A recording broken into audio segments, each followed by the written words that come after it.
Bonjour tout le monde, c'est le convoyeur d'Horizon Sur. Bah écoutez, là il est 6h30 du matin. Je vous avoue, ça pique. Voilà, donc là, là je vais, ouais, il fait encore nuit là. Donc là je vais à Chelles pour aller récupérer un véhicule. Et du coup là je vais faire Chelles, en gros voilà, Chelles Chartres et Chartres Paris. Donc là c'est un aller avec DriveMe, d'accord, et pour le retour avec iFlow. Avec moi. Mais vous savez tout le monde, ce que j'ai envie de dire, c'est que à la base être auto-entrepreneur, eh ben, ça m'a changé. Parce que à la base je suis pas du matin. J'ai du mal, ça pique le matin. Mais là quand tu sais que tu fais ça pour toi, eh ben c'est pas pareil. Moi je me rappelle voilà, dans le salarié, quand j'étais salarié, quand c'était du matin, en général j'avais des horaires de bureau, mais des fois je remplaçais. Donc des fois je pouvais être du matin pour aider l'équipe du matin ou remplacer l'équipe du matin, je pouvais être du soir. Et quand c'était du matin, voilà, l'horaire c'était 6h45, il fallait que je me lève à 5h30. C'était la galère quoi. Et franchement j'allais en traînant des pieds, c'était pas pareil, tu vois. Alors que quand tu le fais pour toi-même, ben c'est pas pareil. Là tu sais que tu le fais pour toi, tu sais que voilà, c'est pour ton intérêt, c'est pour tes thunes à toi, c'est pour ta société à toi, c'est pas pour quelqu'un d'autre. Et du coup me lever à 5h45 comme aujourd'hui, voire 6h, eh ben ça me dérange pas. C'est pour moi que je fais ça. D'accord, je me donne les moyens pour moi. Rebonjour tout le monde, c'est toujours le convoyeur d'Horizon Sur. Ben écoutez, là on est à Chartres, Citroën de Chartres. Voilà, donc ça c'est ma mission retour pour retourner à la maison. Donc l'aller ça s'est bien passé, mais bon, avec les bouchons tout ça et tout, ben, je suis arrivé à 11h30, j'ai pas eu le temps d'arriver ici avant midi. Du coup, là, je dois attendre jusqu'à l'ouverture. J'ai 1 heure à attendre. Les 1 heure à attendre, je vais les passer avec vous. Hein. Que dire de cette semaine? Ma semaine convoyage. Écoutez, elle a pas été trop mal. Hein. Ça va, j'ai réussi à faire des combos pas trop mal. J'ai fait Orléans, j'ai fait Paris-Orléans, Orléans-Paris. J'ai fait aussi Paris-Avrigny-Massy. Celui-là, il était pas mal. Aller avec DriveMe et retour avec Delivery Car. J'ai fait non, ça va franchement, une bonne petite semaine, comme je les aime. Avant de commencer, déjà je voulais vous remercier pour les retours que j'ai eus. C'est super sympa. Je m'attendais pas à ça. Sur TikTok là, ça a bien décollé. YouTube, bon, j'en ai moins, mais c'est vrai que le convoyage, c'est très niche. Voilà, donc c'est une bonne raison pour vous abonner à ma chaîne. Comme ça, vous verrez, comme ça vous suivez l'aventure avec moi et puis verra, et voilà. Et puis du coup, ça vous sert moi, ça me sert de formation et ça vous sert de formation à vous aussi. Parce que tout ce qui marche pas, du coup, on va les revoir. Il y a plein de choses à revoir. Là, par exemple, là, j'ai revu mes tarifs. J'ai fait le choix d'un tarif tout inclus. Il n'y a pas de style 1 euro le kilomètre. Et après, au-delà de tant de kilomètres, je rajoute le péage, je rajoute le carburant, je rajoute l'hôtel, je rajoute le repas. Je mets tout d'un coup. Voilà, je fais une estimation de à peu près de péage selon la distance, par estimation. Et je mets tout d'un coup, il n'y a pas de surprise. Le jour où je vais être plein, j'espère, je croise les doigts, par rapport à mes démarchages, voilà, je serai je serai pas pris de court. Voilà, je me suis plus ou moins un petit peu préparé. Ça c'est le choix que j'ai fait pour l'instant. On va voir si ça marche. Si ça pêche pas, on va changer de stratégie, hein, parce que voilà, j'ai regardé un petit peu ce que les autres font. Et en général, ils séparent. En général, ça sépare. Ça sépare le péage le carburant, l'hôtel, tout ça, ça facture à part. Voilà. Donc, alors, ben écoutez, c'est quoi le thème de cette vidéo? Ben, toujours pareil, hein, je vais parler de mon expérience. Ben écoutez, je vais vous dire selon moi, qu'est-ce que le métier de convoyeur, de A à Z. Parce qu'en fait, le métier de convoyeur, c'est quoi? D'accord? Tu sais que le métier, c'est de l'entrepreneuriat. Tu es obligé de créer une entreprise pour faire du convoyage. Tu ne peux pas faire le convoyage en mode particulier. Tu es obligé d'avoir un ciré, un cabis, tu es obligé d'avoir tout ça. D'accord? En premier temps, le métier de convoyage, c'est quoi? Eh ben, c'est de l'entrepreneuriat. Et qui dit entrepreneuriat, dit investissement. Et quand tu fais du convoyage, d'un côté, tu investis. Parce que pour chaque mission, comme faut payer. Il faut payer, tu es obligé de lâcher un petit billet. Tu vois, tu payes pour faire la mission et derrière, tu espères recevoir plus. Ça c'est pour moi, c'est l'image en grosso modo que j'ai de l'entrepreneuriat. Tu as responsable qui prend pas trop de risques comme moi. Tu as l'entrepreneur qui ose miser un grand coup pour espérer gagner derrière. Ça se fait. C'est pas ma façon de faire. Mais l'histoire a prouvé que ça marchait. Xavier Niel avec ses forfaits à 20 €, tu vas pas me dire qu'il était rentable. Et pourtant là, il fait partie des plus riches de France. Toyota vend moins cher que les autres. Ils ont bien vendu à perte, c'est obligé. C'est pas le marché français ne pouvait pas suivre. Parce que Toyota, c'était abusé. L'avantage dans le convoyage aussi, dans le métier de convoyeur, c'est un des métiers qui demande le moins d'investissement. Ok, tu es obligé d'investir, mais tu peux commencer par une carte Navigo. Voilà. Carte Navigo, ton premier. Voilà. C'est un coup, tu l'as déjà. Si tu es étudiant ou si tu travailles à Paris ou au centre-ville, tu as déjà ta carte de bus. Eh ben voilà, ça c'est déjà c'est un investissement. Ça suffit pour commencer dans le convoyage. Parce qu'à un moment donné, il va falloir te rendre dans les endroits pour aller récupérer les véhicules, aller les livrer et rentrer chez toi. C'est le transport en commun, c'est le Navigo. Tu vas pas prendre des Uber pour la logistique. Ça va te coûter cher, surtout en débutant. En débutant, j'imagine que tu auras un ou deux plateformes. Tu n'auras pas beaucoup de plateformes. Tu vas commencer à jongler avec ce que tu as.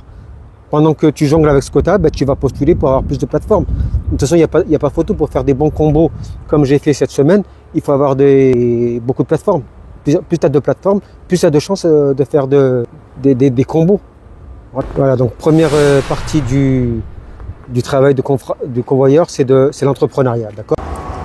Voilà, donc une fois que tu es OK avec ça, tu sais qu'il faut investir, hein, voilà, au moins un Navigo pour débuter. Deuxième étape, là il fallait chercher des missions. Voilà. Et le but, comme vous voyez là comme je suis en train de faire, hein, là je suis en plein travail, là je suis à fond là. Donc il faut aller chercher des missions. Et le but, c'est de trouver la mission la plus rentable possible où tu vas investir le moins possible. Là, c'est ça le truc, c'est de trouver le bon équilibre. Du coup, tu vas choisir une mission où vraiment qui est accessible déjà. Parce que si tu te retrouves dans un coin bourbier où tu es obligé de prendre un Uber, là c'est cuit. Je veux dire, si c'est une mission à 30 €, à 35 €, à 40 € et tu as eu 20 € de Uber, ça sert à rien. D'accord? Donc voilà, donc c'est bien vérifier les missions, bien chercher les missions et trouver la plus rentable et celle qui paye le mieux. Voilà. Et ça demande du temps, ça demande des recherches. Il faut que tu regardes les endroits où tu vas. Et surtout quand tu fais des combos, des allers-retours, il faut que tu t'assures que là où tu vas livrer le véhicule et là où tu vas récupérer le véhicule pour la deuxième mission, que ce soit facilement accessible. Comme là, la Chartres, là. Donc là, voilà, là je reviens de Heure sur je viens de quelque part du 28, je sais pas, je me rappelle plus exactement. Voilà, donc changement de décor, mais voilà, on reste toujours sur le même thème. Donc la logistique, hein, voilà, c'est ce qui nous amène à une autre étape du métier, la logistique. Donc là, je vous mets des exemples. Vous voyez, là j'essaie d'avoir Chartres, une mission express. Mais bon, voilà, ça allait trop vite. Mais les missions express, voilà, ça je les connaissais pas avant de voir la vidéo de Benoît et Kevin. Du coup, depuis que j'ai vu cette vidéo, j'en vois plein. La dernière fois, j'ai vu une mission à Bourg, mais bon, malheureusement, je n'étais pas disponible. De toute façon, c'est toujours comme ça. J'ai l'impression que c'est à chaque fois que je suis pas disponible qu'il y a des missions de ouf qui passent, quoi. Mais bon, faut garder son calme. Hein. Ça fait partie du jeu. Hein. Oui, j'avais une mission à Bourg, donc Bourg, je suis pas très loin de Bourg. C'était même pas 19-20 km. Elle était à 200 euros. 200 euros pour 19 km, enfin pour 20 km. Franchement, je me suis dit, mais c'est quoi? Franchement, une mission comme ça, je m'en serais tiré avec au moins 150 euros facile. 50 euros d'investissement, de logistique, tout ce que tu veux. Au moins 150 euros. Et encore, j'abuse, j'en suis même plus, mais bon, je me serais un truc comme ça. Je suis disponible, je me mets dans ma tête, il faut que j'en tire 150 euros net. Et franchement, je me suis même demandé s'ils ne sont pas trompés, s'ils n'ont pas mis un zéro en trop. Parce qu'en général, ces missions-là, chez DriveMe, elles font 19 euros ou 20 euros. Est-ce qu'ils n'auraient pas mis un zéro en trop? Mais dans tous les cas, tu aurais validé ça. Le mec, il l'a validé ça, il a eu les 200 balles. Il a eu les 200 balles. Trompé, je veux dire, à un moment donné, tu valides une réservation à 200 balles, ils ne vont pas te dire, ah non, c'est trompé, c'était 20 balles finalement. Non. Là, il y a le chart, Paris Chart à 110 euros. Ils font jamais ça, DriveMe. C'est une mission express. Je ne sais pas quand ça tombe, mais il faut être présent, disponible. Et je ne l'étais pas et c'est dommage. Voilà, donc là, je vous montre des exemples de réservations. Donc les réservations que vous voyez là, je les valide en direct. Là, je les ai fait. Le short, là, c'est celui que j'ai validé là, dans la vidéo que vous voyez là. Voilà.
Pour iFlow, je vous montre, hein, c'est pareil. Hein, regardez, iFlow, là je le combine avec, une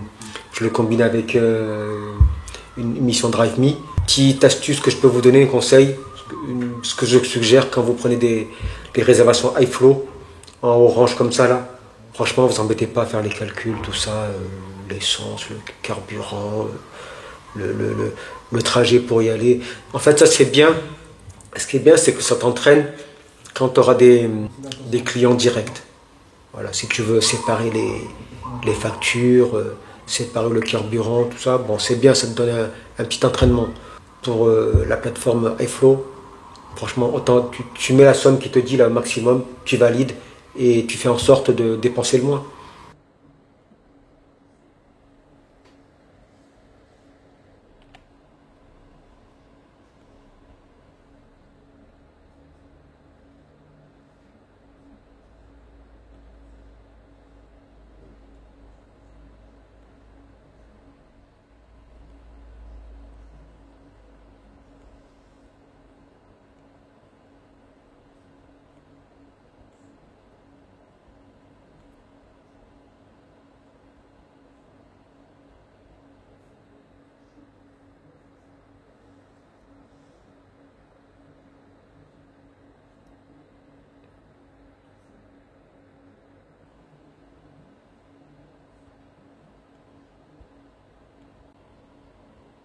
Voilà, par exemple, je sais pas, l'autre fois j'ai fait Montanterre Auxerre, ben, j'ai mis 12 euros d'essence. Là, je crois que la mission elle était à 110 euros. J'ai mis 12 euros d'essence. Ben voilà, le reste j'ai gardé. J'ai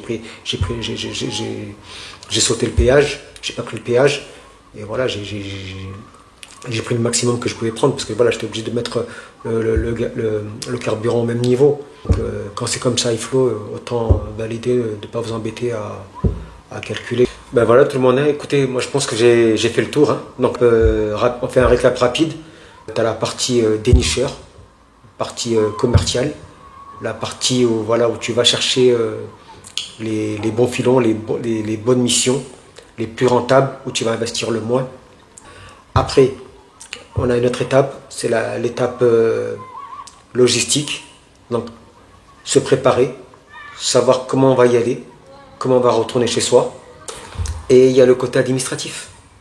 Ah oui, ça demande beaucoup d'administratif, de comptabilité. Et c'est très important. Là, quand tu commences avec des applications comme DriveMe ou iFlow, on va dire c'est plus simple parce que eux ils te facilitent la tâche. Ils te pré-remplissent déjà toute la section administrative. Donc du coup, toi, tu n'as presque rien à remplir. Mais par contre, si tu passes par Delivery Car, toute la partie administrative, c'est toi qui l'as fait. Par exemple, Delivery Car, eux, ils se servent d'un outil, WeProve. Ben, en fait, alors ça, je ne vais pas te mentir, je l'ai su il n'y a pas si longtemps que ça, mais WeProve, c'est ouvert à tous. Je veux dire, si toi, tu es professionnel, demain, tu as envie d'utiliser WeProve pour tes clients directs, tu peux. Il y a un abonnement, je crois, c'est un peu comme Conwise, tout ça. Tu peux faire tes états des lieux, faire le suivi, les photos, comme ce que tu fais avec les applications, mais là tu le fais pour toi.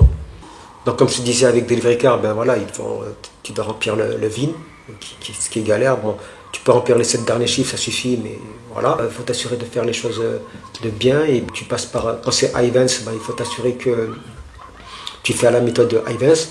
Quand c'est Arval, il faut faire la méthode Arval, donc il faut télécharger l'application modèle pour faire l'état des lieux. Quand c'est Ivance, il faut que tu vas dans le site Welcome Auto pour faire tout ce qui est administratif.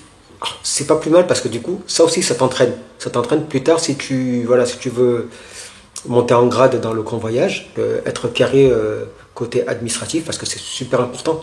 Et du coup, et après aussi, tu as la partie comptabilité. C'est bien beau tu gagnes de l'argent, mais tout ça, il faut déclarer à l'URSSAF. Moi, je suggère d'ouvrir un compte pro. Ouvre un compte pro spécial pour ton activité en indépendant. Et voilà. Donc moi personnellement, ce que j'ai fait, ce que je peux te suggérer, hein, parce que moi ça marche bien, le compte Indie. Pourquoi Indie? Pourquoi pas les autres? Tout simplement parce que Indie, non seulement tu as le logiciel facturation qui est gratuit, et tu peux mettre un compte, tu peux avoir un compte. Autant aller sur Indie, tu as tout en un, c'est gratuit. Hein. Surtout en tant que micro-entrepreneur, je pense que tu n'as pas besoin de la version payante. Hein. Pour déclarer à l'URSSAF, c'est simple, je regarde, je vais dans la section pilotage, je regarde ce que j'ai fait au mois de. Je vais à l'URSSAF, auto-entrepreneur, et puis je déclare, et voilà, puis je paye les 20%. Administratif, la partie comptabilité, donc quand tu reçois. Alors moi, ce que je suggère aussi, je ne sais pas si tout le monde le fait, mais quand tu reçois un virement par rapport à tes prestations de service, mets la pièce jointe qui va avec.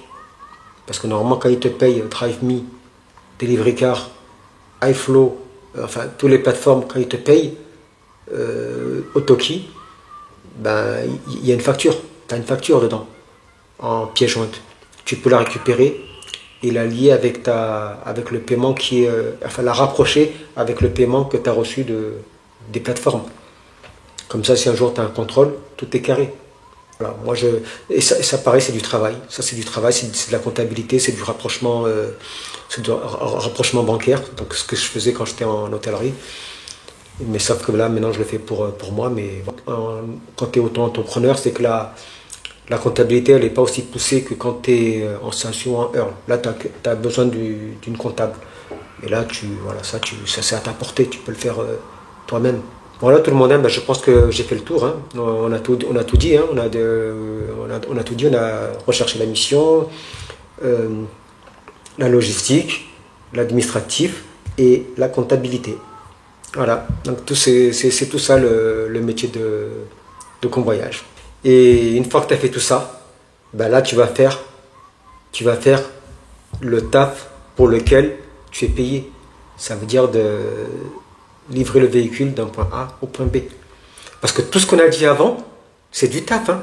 C'est du taf, mais tu n'es pas payé pour ça. Toi, tu es payé juste pour déplacer le véhicule.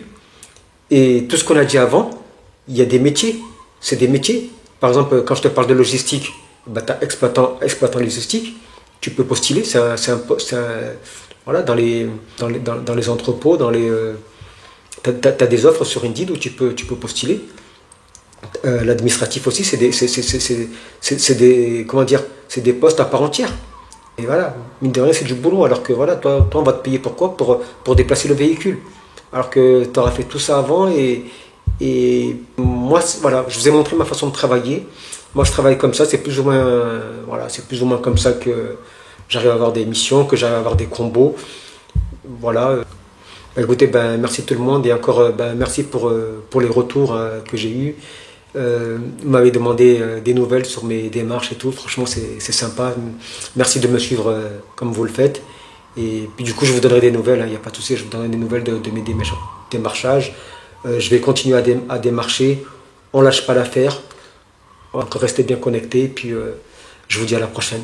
Et merci tout le monde. À bientôt.